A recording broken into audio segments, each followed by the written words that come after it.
Hello everyone, कैसे हैं आप सभी।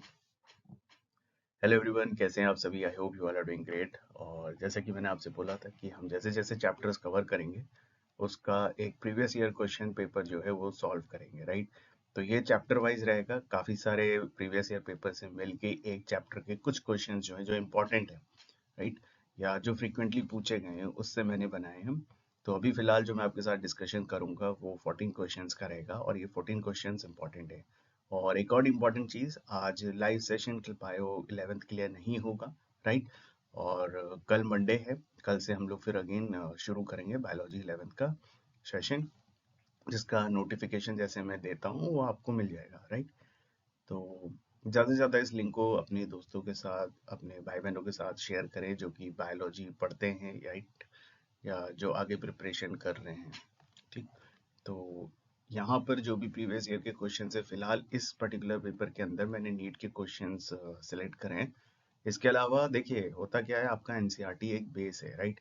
तो एनसीईआरटी प्रिपेयर करना तो आपके लिए मोस्ट इम्पॉर्टेंट है। तो वो बेसिक, चाहे आप नीट देने जा रहे हो सीयूईटी के लिए, उनके लिए तो बेनिफिशियल है, लेकिन उसके अलावा अगर कोई टीचिंग एग्जामिनेशंस के लिए जा रहा है तो वहाँ भी काफ़ी सारे क्वेश्चंस हैं जो कि एनसीईआरटी से पूछे जाते हैं, राइट।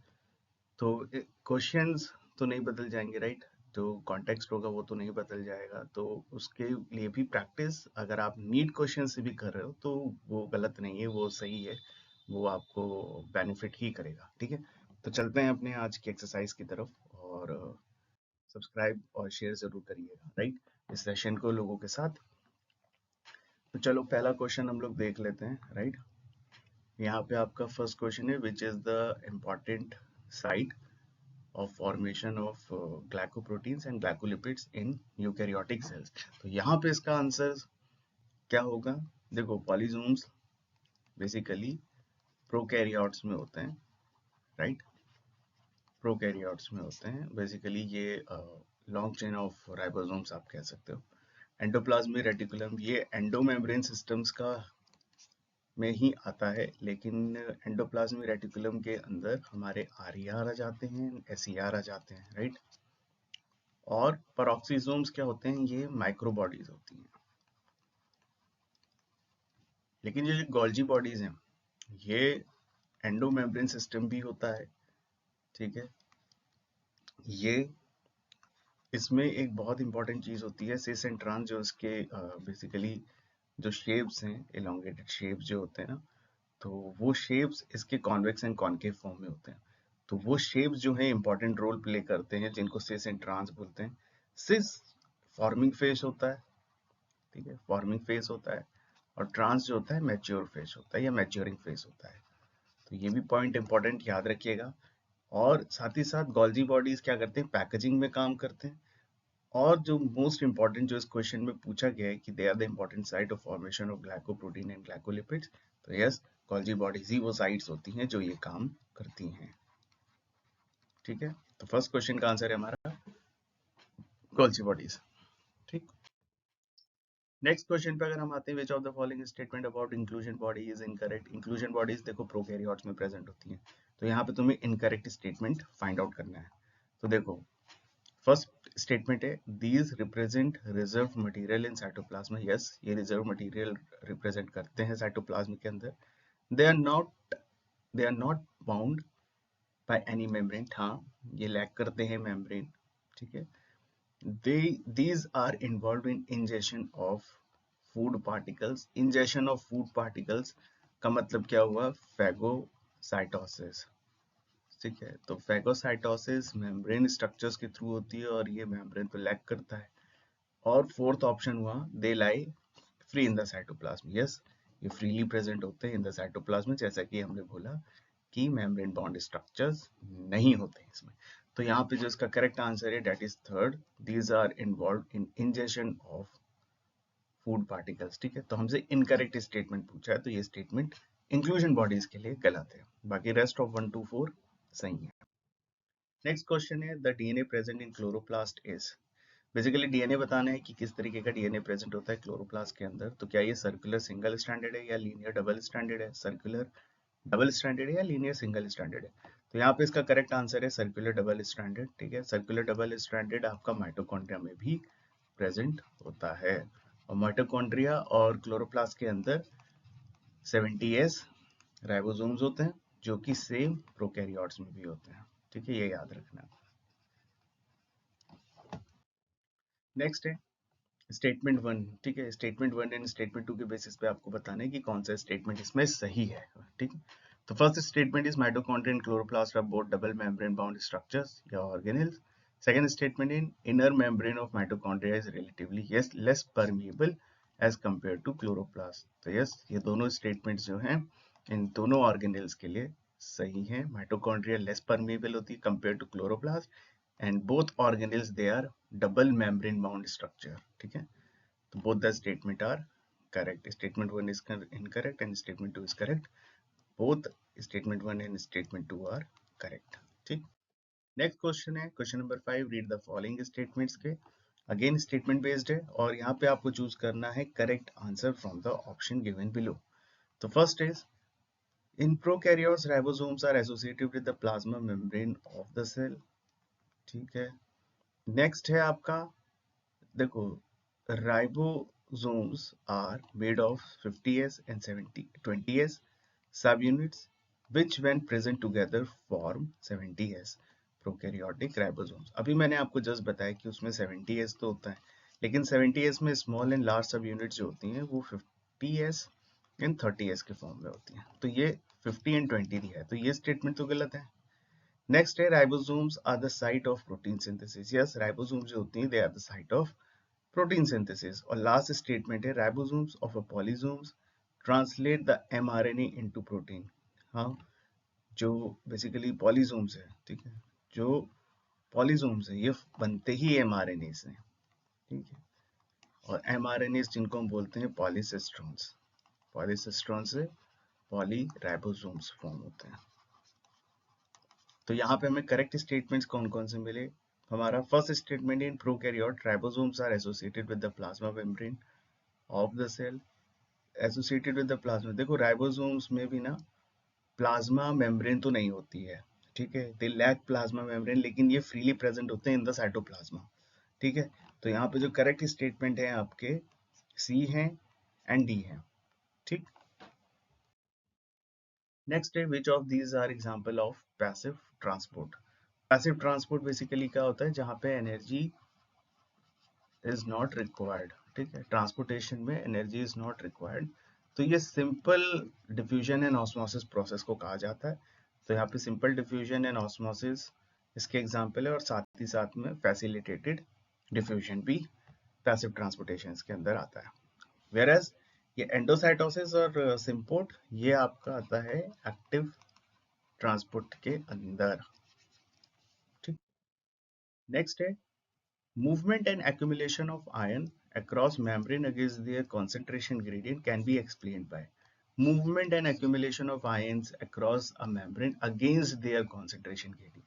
देखो, against the concentration gradient का मतलब क्या हुआ, नॉर्मली डिफ्यूजन एंड ऑस्मोसिस के अंदर from higher to lower concentration जो है चीजें इजिली मूव करती हैं। ठीक है, हाई टू लो, लेकिन हम बोल रहे हैं अगेंस्ट कॉन्सेंट्रेशन ग्रेडियंट, तो मतलब कि ये लो टू हाई जाएगा। तो लो टू हाई जाने में इसको सम अमाउंट ऑफ एनर्जी चाहिए। जैसे हम बात करते हैं सोडियम पोटेशियम पंप्स की। ठीक है, तो ये जो प्रोसेस होते हैं इनमें इनको एनर्जी रिक्वायर्ड होती है।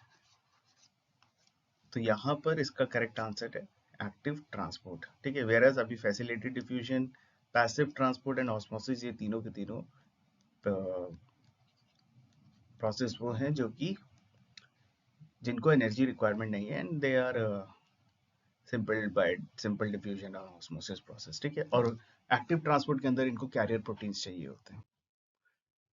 नेक्स्ट है यहाँ पे which of the following are not consider as a part of endomembrane system. देखो, एंडोमेम्ब्रेन सिस्टम्स का मैं आपको नाम बता देता हूँ कौन कौन से होते हैं। ठीक, ये होते हैं Golgi bodies, endoplasmic reticulum, lysosomes and vacuoles. ठीक है, तो अब इन ऑप्शंस में से देख लो कि इनमें से कौन से नहीं है। तो mitochondria, double membrane bond structure होता है, एंडोमेम्ब्रेन सिस्टम नहीं होता। क्लोरोप्लास्ट भी नहीं होता, पेरोक्सिसोम भी नहीं होता, क्योंकि पेरोक्सिसोम एक मैक्रोबॉडी है। तो यहाँ पे करेक्ट ऑप्शन है आपका बी एंड डी। ठीक है। Next question number 9, which of the following function is not carried out by cytoskeleton in the cell. तो साइटोस्केलेटन बेसिकली एक स्ट्रक्चर प्रोटेक्शन इन सब में रोल प्ले करता है, ट्रांसपोर्टेशन में रोल प्ले करता है। तो प्रोटीन सिंथेसिस हमको पता है, राइबोसोम्स की जो साइट्स होती है वहीं पे प्रोटीन सिंथेसिस होता है, followed by transcription and translation, right. तो motility, transportation and nuclear divisions, इन सब में रोल प्ले करता है साइटोस्केलेटन। तो इसके जो 2, 3 एंड 4 ऑप्शन है they are correct. Next again statement based है। तो स्टेटमेंट 1 है, in prokaryotes the positively charge DNA is held with a negatively charge protein in a region called nucleoid. Statement 2 क्या है हमारा, in eukaryotes the negatively charged DNA is wrapped around the positively charged histone octamer to form nucleosome. देखो अब ये जो question है ना, basically आपका क्लास 12th जो मॉलिक्यूलर बेसिस चैप्टर है वहां से भी है, और ये आपका सेल चैप्टर से भी है। ठीक है, तो क्वेश्चंस ऐसे भी फ्रेम हो सकते हैं। तो आपको अगर एक अंडरस्टैंडिंग होगी ना कि कंप्लीट चैप्टर्स किस बारे में है, कॉन्सेप्चुअल आइडिया होगा, ठीक है, कि सेल स्ट्रक्चर्स कैसे होते हैं, डीएनए स्ट्रक्चर्स कैसे होते हैं, डीएनए की बैकबोन क्या होती है, तो वो सारी चीजें आपको हेल्प करेंगी आपके आंसर्स को सही होने में। ठीक है, तो यहाँ पे स्टेटमेंट 1 हम देखते हैं कि यहाँ पे डीएनए जो है वो एक कह रहा है कि पॉजिटिवली चार्ज होता है, लेकिन डीएनए क्या होता है हमारा, हमेशा नेगेटिवली चार्ज होता है। डीएनए नेगेटिव चार्ज होता है। अब नेगेटिवली चार्ज होता है तो नेगेटिव, और देखो नेगेटिवली चार्ज होता है तो नेगेटिव हमेशा अट्रैक्ट करता है पॉजिटिव से।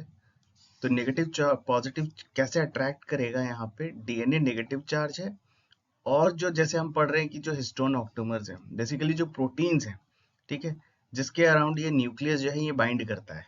ठीक है, और ये बाइंड करके इस तरीके से कुछ एक आप कह सकते हो स्ट्रिंग्स और बीड्स वाला स्ट्रक्चर फॉलो कर लेता है। ठीक है, तो पॉजिटिव नेगेटिव, नेगेटिव हमारा डीएनए है, पॉजिटिव प्रोटीन है, जो कि आपस में आगे अट्रैक्ट करेंगे। लेकिन फर्स्ट स्टेटमेंट में देखो जो न्यूक्लियोइड बन रहे हैं उसमें उसने बोल दिया कि पॉजिटिवली चार्ज डीएनए है और नेगेटिवली चार्ज प्रोटीन है, तो ये स्टेटमेंट उल्टा हो गया। वेयर सेकंड स्टेटमेंट में देखो, in eukaryotes the negatively charge DNA is wrapped around the positively charge histone octamer to form nucleosome. ठीक है, तो ये जो स्ट्रक्चर है बेसिकली इसी को हम न्यूक्लियोसोम भी बोलते हैं। ठीक है, तो यहाँ पे इसका करेक्ट स्टेटमेंट जो है स्टेटमेंट 2 है, ना कि स्टेटमेंट 1 है। ठीक, next question number 11, which of the following is an incorrect statement. Again statement, ठीक है, तो स्टेटमेंट है यहाँ पे, mature sieve tube elements possess a conspicuous nucleus and usual cytoplasmic organelles. Second is microbodies are present both in plants and animals. Third question is the perinuclear space form a barrier between the material present inside the nucleus and that of the cytoplasm. ठीक है, and then nuclear pores act as a passage for protein RNA molecules in both direction between nucleus and cytoplasm. ठीक है, तो यहाँ पर इसका जो answer होगा इनकरेक्ट स्टेटमेंट में कि जो मैच्योर सीव ट्यूब एलिमेंट्स होते हैं इनमें न्यूक्लियस प्रेजेंट होता है, लेकिन ऐसा नहीं होता, न्यूक्लियस एब्सेंट होता है, nucleus is absent in this case, whereas second, third and fourth, all these three statements are correct. ठीक है, नेक्स्ट क्वेश्चन है question number 12, the organelles that are included in the endomembrane system. Again अभी just मैंने आपको एक question बताया। ठीक है, तो एंडोमेम्ब्रेन सिस्टम में हम देख लेते हैं, endoplasmic reticulum, Golgi complex, lysosomes and vacuoles यही प्रेजेंट होते हैं।